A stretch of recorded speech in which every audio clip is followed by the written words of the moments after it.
Hi all. Kozhikode സൈലത്തിന്റെ integrated ക്യാമ്പസിൽ നിന്നും കോഴിക്കോട്ടുകാരനായിരിക്കുന്ന നവീദ് മുഹമ്മദ് ആണ്. ഇപ്പൊ +2 ഇന്റഗ്രേറ്റഡ് സ്റ്റുഡന്റ് ആയിരിക്കുന്ന നവീദ് ആണ് നമ്മുടെ കൂടെ ഇരിക്കുന്നത്.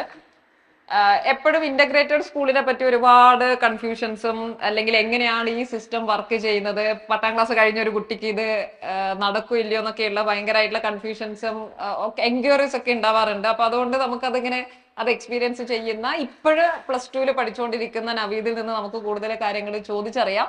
ഇതില് ഇപ്പം എനിക്ക് ഭയങ്കര ഇൻട്രസ്റ്റിംഗ് ആയിട്ട് എനിക്ക് ചോദിക്കുക അല്ലെങ്കിൽ ഭയങ്കര ആവേശം തോന്നുന്ന ഒരു കാര്യം, നവീദ് ശരിക്കും നമ്മുടെ JEE ആസ്പിരന്റ് ആണ്.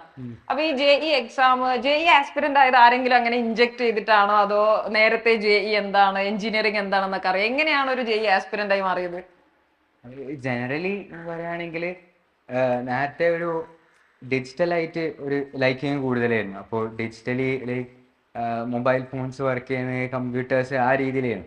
അങ്ങനെ വരുന്ന സമയത്ത് അതിൻ്റെ ഒരു കോഴ്സ് കമ്പ്യൂട്ടർ എഞ്ചിനീയറിംഗ് എന്നൊരു കോഴ്സ് ഉണ്ടെന്ന രീതിയിൽ അറിഞ്ഞു തുടങ്ങി. പിന്നെ ആ ഒരു ഫീൽഡിൽ ഇങ്ങനെ അറിഞ്ഞപ്പോൾ എന്നെ പാരൻസിനോടൊക്കെ ചോദിച്ചിട്ട് സെൽഫ് ഡിസിഷൻ അനുസരിച്ച് പാരൻസിനോട് ചോദിച്ചിട്ട് തന്നെ അറിഞ്ഞതാണ് ഈ എഞ്ചിനീയറിംഗിൽ ഏറ്റവും ടോപ്പ് ഇൻസ്റ്റിറ്റ്യൂട്ടാണ് IIT. അതിലേക്ക് കയറാനുള്ള എക്സാം ആണ് JEE അഡ്വാൻസ് എക്സാം.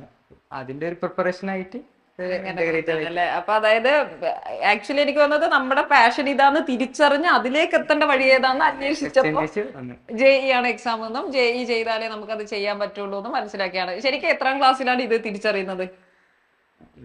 7th തന്നെ നേരത്തെ പാരൻസിനോട് പറഞ്ഞു ഇങ്ങനത്തെ ഒരു ഇതാണ് താല്പര്യമുള്ളത്. എനിക്ക് തോന്നുന്നത് അതൊരു പ്രധാനപ്പെട്ട കാര്യമാണ്. അതായത് ഇപ്പം ഇത് കണ്ടോണ്ടിരിക്കുന്ന പാരന്റ്സ് ആണെങ്കിലും നമ്മളെ കുട്ടികൾക്ക് എപ്പോഴും ഇൻട്രസ്റ്റിംഗ് ആയിട്ട് ചില മേഖലകള്, താല്പര്യങ്ങളുള്ള ഏരിയാസ് ഒക്കെ ഉണ്ടാവും. അത് തിരിച്ചറിഞ്ഞ് അതിലേക്ക് ഡയറക്റ്റ് ചെയ്യേണ്ട കാര്യങ്ങൾക്ക് പാരന്റ്സ്, ഇപ്പൊ നവീദിന്റെ പാരന്റ്സ് ചെയ്തതുപോലെ എങ്ങനെയാണ് നമ്മൾ ആ ലക്ഷ്യത്തിലേക്ക് എത്തുക എന്നുള്ളതിനെ കുറിച്ച് പാരന്റ്സ് സ്റ്റഡി ചെയ്യുക, ഇതൊക്കെ ഭയങ്കര പ്രധാനപ്പെട്ടതാണ്. അപ്പൊ അങ്ങനെ 7ാം ക്ലാസ്സുകാരൻ ഒരു എഞ്ചിനീയർ ആവുന്നത്, അല്ലെങ്കിൽ എഞ്ചിനീയറിംഗിനോട് താല്പര്യമുള്ള ഒരു 7ാം ക്ലാസ്സുകാരൻ 10ാം ക്ലാസ് ഒക്കെ എത്തി. 10ാം ക്ലാസ്സിൽ ശരിക്കും ഇപ്പൊ സൈലത്തിന്റെ ഇന്റഗ്രേറ്റഡ് സ്കൂളിലേക്ക് വരണമെങ്കിൽ നെക്സ്റ്റ് എക്സാമിനേഷൻ എഴുതണം. നെക്സ്റ്റ് എക്സാമിനേഷൻ ഉണ്ട് എന്ന് എങ്ങനെയാ അറിഞ്ഞത്? നെക്സ്റ്റ് എക്സാമിനേഷൻ എന്ന് പറയുമ്പോൾ ലൈക്ക് 10th ലാസ്റ്റ് ബോർഡ് എക്സാമിൻ്റെ ഒക്കെ ആ ടൈമിങ്ങിന് ഒരു കൺസേണിൽ ഇതായിരുന്നു. +1 എവിടെ പോകണം, +1 ഏത് രീതിയിൽ ഇതാക്കണം എന്നൊരു കോൺസെപ്റ്റ് ഉണ്ടായിരുന്നു. അപ്പോൾ അങ്ങനെ ഇപ്പോൾ അതിലുള്ളൊരു 10th കൂടെ പഠിച്ചൊരു ഫ്രണ്ട് ഉണ്ടായിരുന്നു. ഓൾറെഡി നെക്സ്റ്റ് എക്സാം എഴുതിണ്ടായിരുന്നു, സ്കൂളിൽ നെക്സ്റ്റ് എക്സാം എഴുതിണ്ടായിരുന്നു. അപ്പോൾ അങ്ങനെ വഴി അങ്ങനെ നെക്സ്റ്റ് എക്സാമിനെ കുറിച്ച് അറിഞ്ഞ് അങ്ങനെ നെക്സ്റ്റ് എക്സാം എഴുതി. എക്സാം എഴുതുമ്പോ എന്താ നെക്സ്റ്റ് എക്സാം എന്നൊക്കെ അറിയായിരുന്നോ? നെക്സ്റ്റ് എക്സാം ഫസ്റ്റ് വിചാരിച്ചത് നെക്സ്റ്റ് എക്സാം ഒരു ജനറലി മറ്റേ ഇതിൻ്റെ എൻട്രൻസ് എക്സാം എന്ന രീതിയിലായിരുന്നു. ജനറലി എല്ലാത്തിലും ഉണ്ടാകുന്ന എൻട്രൻസ് എക്സാം ഒരു വല്ലാതെ പ്രിപ്പറേഷൻ, എന്നാലും അത്യാവശ്യം പ്രിപ്പയർ ചെയ്തിട്ട് പോയത്. പിന്നെ അതിന് ശേഷം പിന്നെ സ്കോളർഷിപ്പ് ആ രീതിയിലൊക്കെ ഒന്ന് കിട്ടി. അത് സ്കോളർഷിപ്പ് കിട്ടി. കോഴിക്കോടുകാരൻ അങ്ങനെ കോഴിക്കോട് തന്നെ ഉള്ള ക്യാമ്പസിലേക്ക് പഠിക്കാൻ വേണ്ടി അങ്ങനെ ഉറപ്പിച്ചു. അപ്പൊ ഇന്റഗ്രേറ്റഡ് സ്കൂളിന്റെ ഭാഗമായിട്ട് അങ്ങനെ നവീദ് മാറുകയാണ്. അപ്പൊ നവീദ് ഇപ്പം ഒരു JEE ആസ്പിരന്റ് ആണ്. ശരിക്കും നേരത്തെ നവീദ് പണ്ടൊട്ടേ ഇങ്ങനെ ആലോചിക്കുന്നുണ്ടല്ലോ എങ്ങനെയാണ് JEE എത്തിച്ചേരേണ്ടത്, പ്രിപ്പയർ ചെയ്യേണ്ടത്. അപ്പൊ ശരിക്കും ഒരു ഇന്റഗ്രേറ്റഡ് കോഴ്സിലൂടെ അല്ലെങ്കിൽ ഇന്റഗ്രേറ്റഡിന്റെ കൂടെ ആയിട്ട് JEE പ്രിപ്പയർ ചെയ്യുമ്പോൾ എന്തൊക്കെ അഡ്വാൻറ്റേജസ് ആണ് ഫീൽ ചെയ്യുന്നത്? മെയിൻലി അഡ്വാൻറ്റേജ് എന്ന് പറയുമ്പോൾ JEE ഒരു ജനറലി പറയുന്ന ഒരു ടഫ് എക്സാം ആണ്. JEE മെയിൻസ് ആയാലും അതിനാലും ടഫാണ് JEE അഡ്വാൻസ്. അപ്പൊ അങ്ങനത്തെ ഒരു രീതിയിൽ നോക്കുമ്പോൾ ഒരിക്കലും ചെയ്യുന്നവരുണ്ട്. +2ന്റെ ശേഷം വൺ ഓഫ് ഫ്യൂ ആണ്. പക്ഷെ അപ്പോൾ നമുക്ക് +1ഉം +2ന്റെ കൂടെ റിവിഷൻ ലൈക്ക് ഇപ്പോൾ എൻട്രൻസ് കോച്ചിങ് എന്ന് പറയുമ്പോൾ എൻട്രൻസിന്റെ ഒരു ആസ്പെക്ട് എന്ന് പറയുമ്പോൾ നമ്മളെ മാക്സിമം ലെവലിൽ തിങ്ക് ചെയ്യിപ്പിക്കലാണ്. അപ്പോൾ ആ തിങ്ക് ചെയ്യിപ്പിക്കൽ കുറഞ്ഞിട്ട് നമ്മൾക്ക് അതേ ഇക്വേഷൻസും കാര്യങ്ങളൊക്കെ നേരത്തെ അതിൻ്റെ ഒരു കോച്ചിങ് ആയിട്ട് നേരത്തെ പ്രിപ്പറേഷൻ എന്ന രീതിയിൽ +1 +2 നമ്മൾ പ്രിപ്പയർ ചെയ്താൽ അത്രയും ഈസി ആയി കിട്ടും JEE മെയിൻസ് ചെയ്യാൻ. ടൈം കുറെ കൂടി സേവ് ചെയ്യാനും പറ്റും. എസ്പെഷ്യലി JEEന്റെ കേസിൽ നമുക്ക് നമ്പർ ഓഫ് അറ്റംപ്റ്റ്സിൽ ലിമിറ്റേഷൻസ് ഉണ്ട്. എസ്പെഷ്യലി ഇപ്പം നവീദിനെ പോലെയുള്ള IIT ആസ്പിരൻസ്, നിങ്ങൾ IIT മദ്രാസിലെ കമ്പ്യൂട്ടർ സയൻസ് എടുക്കണം, IIT ബോംബെയിലെ കമ്പ്യൂട്ടർ സയൻസ് എടുക്കണം എന്നൊക്കെ ആഗ്രഹിക്കുന്നവരാണെങ്കിൽ you have to be at the top. അതിൽ ഒന്നും പറയാനില്ല. അപ്പൊ അത് നമുക്ക് +2 പഠിക്കുമ്പോഴും +2ന് ശേഷം മാത്രമേ IIT അഡ്വാൻസ്ഡ് എക്സാമിനേഷൻ എഴുതാൻ പറ്റുള്ളൂ. പിന്നെ നേരത്തെ പറഞ്ഞ advanced one of the toughest exam in the world ആണ്. ഈ ഒരു ഏജ് ഗ്രൂപ്പിലുള്ളവർ എഴുതുന്നതിൽ ഏറ്റവും ടഫസ്റ്റ് ആയിരിക്കുന്ന ഒരു എക്സാം ആയിട്ട് തന്നെയാണ് IIT അഡ്വാൻസ്ഡ് എക്സാമിനെ കാണുന്നത്. അപ്പം ഡെഫിനറ്റ്ലി നമുക്ക് 2 ഇയേഴ്സിന്റെ കോച്ചിങ്ങിന് ഭയങ്കര ഹെൽപ്ഫുൾ ആയി. എങ്ങനെയാണ് ഈ ഒരു ജേർണിക്ക് നവീദ് ഈ ഇന്റഗ്രേറ്റഡ് സ്കൂളിൽ നിന്ന് കോച്ചിങ്ങിന് അല്ലെങ്കിൽ തയ്യാറെടുത്തോണ്ടിരിക്കുന്നത്? ഇപ്പൊ +2 രീതിയിൽ നമുക്ക് മാക്സിമം ഏറ്റവും ലിബറൽ ആയിട്ട് മാക്സിമം ഏറ്റവും ഇതിൽ പോർഷൻസ് കംപ്ലീറ്റ് ചെയ്തിട്ട് മാക്സിമം റിവിഷനും ക്വസ്റ്റ്യൻസും അഡ്വാൻസിന്റെ ക്വസ്റ്റ്യൻസ് വരെ ചെയ്യുന്നുണ്ട്. ക്ലാസ്സുകളിൽ ക്ലാസ്സുകളിലായിട്ട് തന്നെ ഇപ്പം ഞങ്ങളെ കെമിസ്ട്രി ഒക്കെ നല്ല അഡ്വാൻസ് ക്വസ്റ്റ്യൻ വരെ ചെയ്യിപ്പിക്കുന്നുണ്ട്. കെമിസ്ട്രി സാറിന്റെ ഒരു രീതിയിൽ വരുമ്പോൾ അഡ്വാൻസിന്റെ കാണിച്ചിരുന്ന ഓരോ ക്വസ്റ്റ്യൻസ് നമുക്ക് ചെയ്യാൻ പറ്റുന്ന ഒരു ലെവലിൽ എത്തിയാണ് +2 വരെ. എനിക്ക് തോന്നുന്നു അതായത് ഇറ്റ് ഈസ് വെരി ഗുഡ്. നമുക്ക് മെയിനും അഡ്വാൻസും തമ്മിൽ ക്വസ്റ്റ്യൻ പാറ്റേൺ ഒക്കെ ഭയങ്കര വ്യത്യാസമുണ്ട്. അത് ഇപ്പോഴേ നമ്മൾ കാണുക. കാരണം അതിന് നമ്മൾ എപ്പോഴും പറയുന്ന ചില നാക്ക് കൂടി വേണം അഡ്വാൻസ്ഡ് എക്സാംസ് ടാക്കിൾ ചെയ്യുന്നതിന് വേണ്ടി. ഇപ്പോഴേ കാണുന്നത് അത് ഭയങ്കര ബെനിഫിറ്റ് ചെയ്യും. അപ്പൊ +2 ഇപ്പം എപ്പോഴും ഉണ്ടാവുന്ന ഒരു ഡൗട്ട്, ഇപ്പൊ ഇങ്ങനെ ചെയ്യുന്നു, +2 ഇപ്പം ക്ലാസ് ഒക്കെ തുടങ്ങി, നേരത്തെ ക്ലാസ് ഒക്കെ തീരും, ഇത് +2 ബോർഡ് എക്സാമിനെ ബാധിക്കൂലേ എന്നൊക്കെയുള്ള സംശയങ്ങൾ ഉണ്ടാവും. ഇല്ല, അങ്ങനത്തെ പ്രശ്നങ്ങളൊന്നുമില്ല. കാരണം ഇവിടെ നേരത്തെ ഉള്ള പോലെ തന്നെ ഒരു മെയിൻലി പറയുന്നതാണ് ഇന്റഗ്രേറ്റഡ് സ്കൂളിൽ എൻട്രൻസ് കോച്ചിങ്ങിന് മാത്രമായിട്ടുള്ള കോച്ചിങ് എന്ന രീതിയിലാണ് കൊണ്ടുപോകുക. പക്ഷെ ശൈലത്തിന് മോസ്റ്റ്ലി എന്ന് പറയുമ്പോൾ നമ്മളെ ബോർഡ് ടൈപ്പ് ക്വസ്റ്റ്യൻസും നല്ലോണം റിവൈസ് ചെയ്യുന്നുണ്ട്. ഇപ്പൊ നമുക്ക് കിട്ടുന്ന ഓരോ ചാപ്റ്ററിന്റെ മൊഡ്യൂൾസിൽ തന്നെ ബോർഡ് ടൈപ്പ് ക്വസ്റ്റ്യൻസും NCERT ടൈപ്പ് ക്വസ്റ്റ്യൻസും നല്ല റിവൈസ് ചെയ്യുന്നുണ്ട്. മെറ്റീരിയലാണ് ഇപ്പൊ ഉള്ളത്. മോസ്റ്റ്ലി ഇപ്പോഴും ബോർഡ് എക്സാം നല്ലോണം നോക്കേണ്ട ഒരു സിറ്റുവേഷൻ ആണ് ഇപ്പോ. ബോർഡ് എക്സാമിന് ഇപ്പോ ചില പ്രീവിയസ് ഇയർ ഒക്കെ ആയിട്ടാണ് ക്വസ്റ്റ്യൻസ് വരുന്നത്.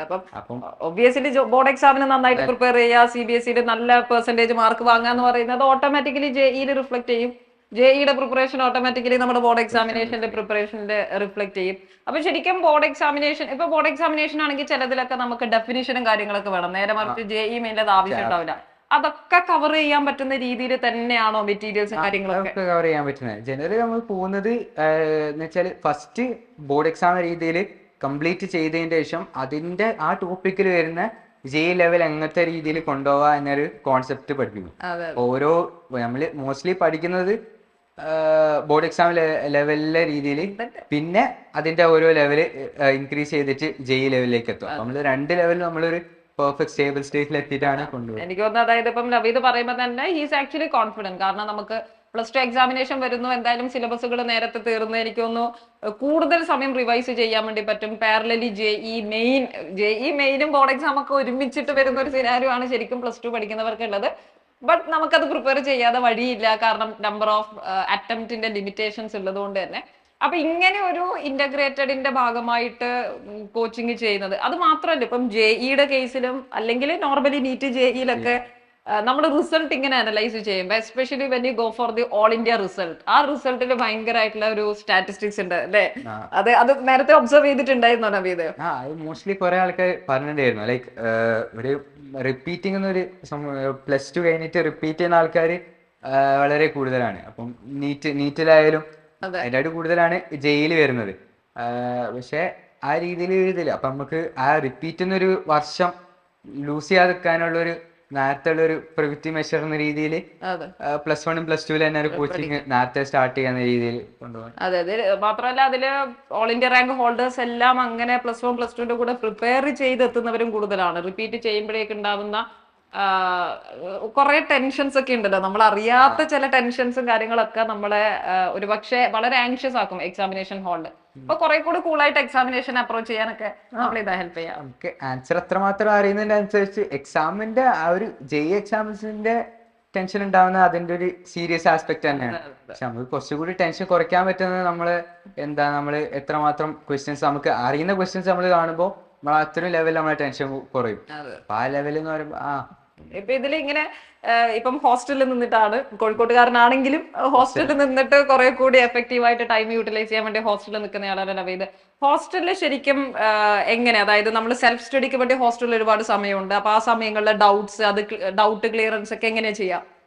ഡൗട്ട് ക്ലിയറൻസ് നമ്മൾ ജനറലി ഓരോ ഇപ്പം 6 days a week എന്ന് പറയുമ്പോൾ ആ ടൈമിൽ നമ്മൾ നോക്കുന്ന PYQs അങ്ങനത്തെ കുറെ ക്വസ്റ്റ്യൻസ്. ഇപ്പോൾ PYQs അല്ലാതെ ജനറലി NCERT ടെക്സ്റ്റ് ബുക്ക് തന്നെ ചില ക്വസ്റ്റ്യൻസ് ഉണ്ടാവും ഒരു ലെവലിൽ വരുന്നത്. അപ്പോൾ ആ ക്വസ്റ്റ്യൻസ് ഒക്കെ നമ്മൾ നോക്കുമ്പോൾ നമുക്ക് കിട്ടിയില്ല എന്ന രീതിയിൽ നമ്മൾ ക്ലാസ് വന്നിട്ട് ഡൗട്ട് ക്ലിയർ ചെയ്യും. അല്ലെങ്കിൽ സൺഡേസ് സാധാരണ ഹോസ്റ്റലിലേക്ക് അങ്ങനെ ഒരു ഫിസിക്സിന്റെ ഫാക്കൽറ്റി ആയാലും അല്ലെങ്കിൽ ഒരു ദിവസം കെമിസ്ട്രീന്റെ ഫാക്കൽറ്റി ആയിട്ട് വരും. അപ്പൊ അവരെ ചോദിച്ച് ഡൗട്ട് ക്ലിയർ ചെയ്തിട്ട് ഈ ഡൗട്ട് ക്ലിയറൻസ് ഭയങ്കര പ്രധാനപ്പെട്ട ഒരു കാര്യമാണ്. കാരണം ഡൗട്ടുകൾ ഇങ്ങനെ കെട്ടിവെച്ച് കഴിഞ്ഞാൽ നമുക്കൊരിക്കലും ആ ബ്ലോക്കിൽ നിന്ന് മാറി മുന്നോട്ടേക്ക് വരാൻ വേണ്ടി കഴിയില്ല. അപ്പം എഫക്റ്റീവായിട്ട് ഡൗട്ട് ക്ലിയറൻസിനുള്ള ഓപ്ഷൻ ഉണ്ട് എന്ന് തന്നെയാണ് അതിലേറ്റവും പ്രധാനമായിട്ടുള്ള ഒരു കാര്യം. അപ്പൊ ഇതേപോലെ നവീദിനെ പോലെ ഒരുപാട് കുട്ടികൾ ഇങ്ങനെ പല മേഖലകളിൽ എത്തിച്ചേരാൻ വേണ്ടി ആഗ്രഹിക്കുന്നവരുണ്ടാവും. അല്ലെങ്കിൽ ഇതുപോലത്തെ ഒരു ജെഇ ആസ്പിരന്റ് അടുത്ത് നവീദിന് എന്താ ആക്ച്വലി പറയാനുള്ളത്?